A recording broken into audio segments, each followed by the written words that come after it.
Hey guys, it's me, Delta One. Hey guys, One here with Airsoft. It's me, Delta One here. Hey guys, it's Delta Man.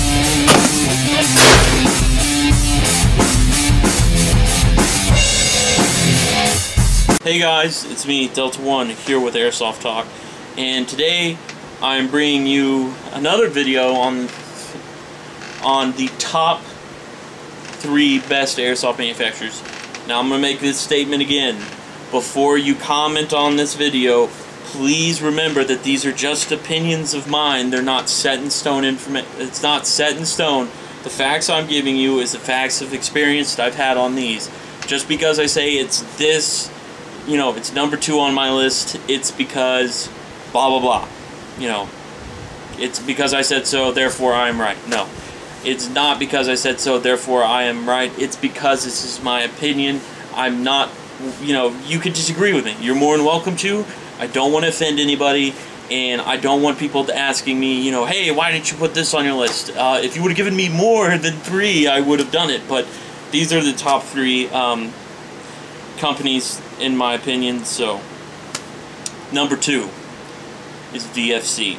The reason I chose VFC is because VFC decided to set themselves aside from the other airsoft manufacturers and say, you know what, your design is a piece of shit.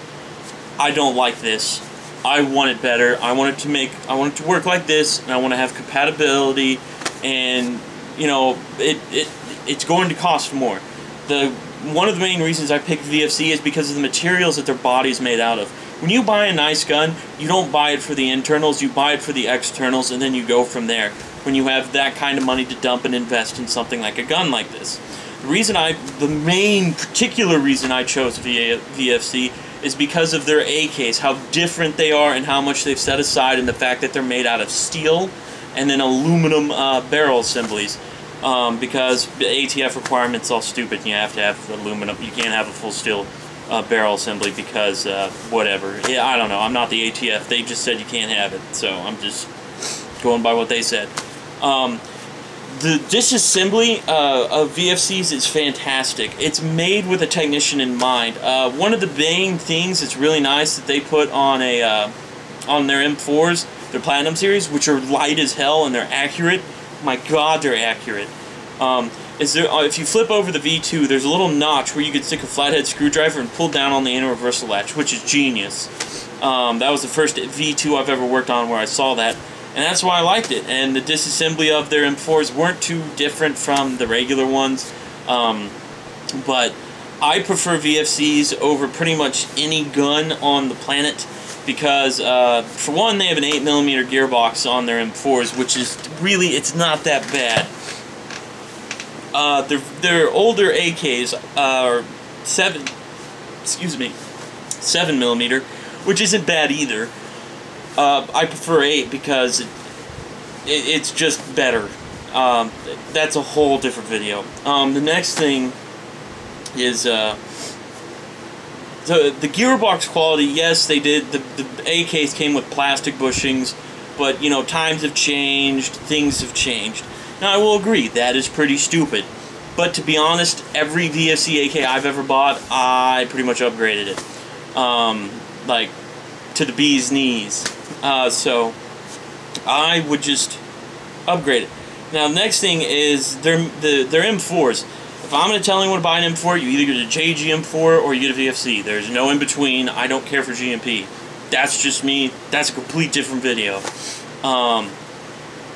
But I like their bodies because they're CNC'd aluminum, they're light, they're strong, their guns don't come with any wobble on them, and they're pretty compatible. I've never had any compatibility issues. It's stock internally, they're not that fantastic, but other than that, I've had no problems with them at all. So, I mean, that's why I like them. The main reason I really like them is because of the disassembly.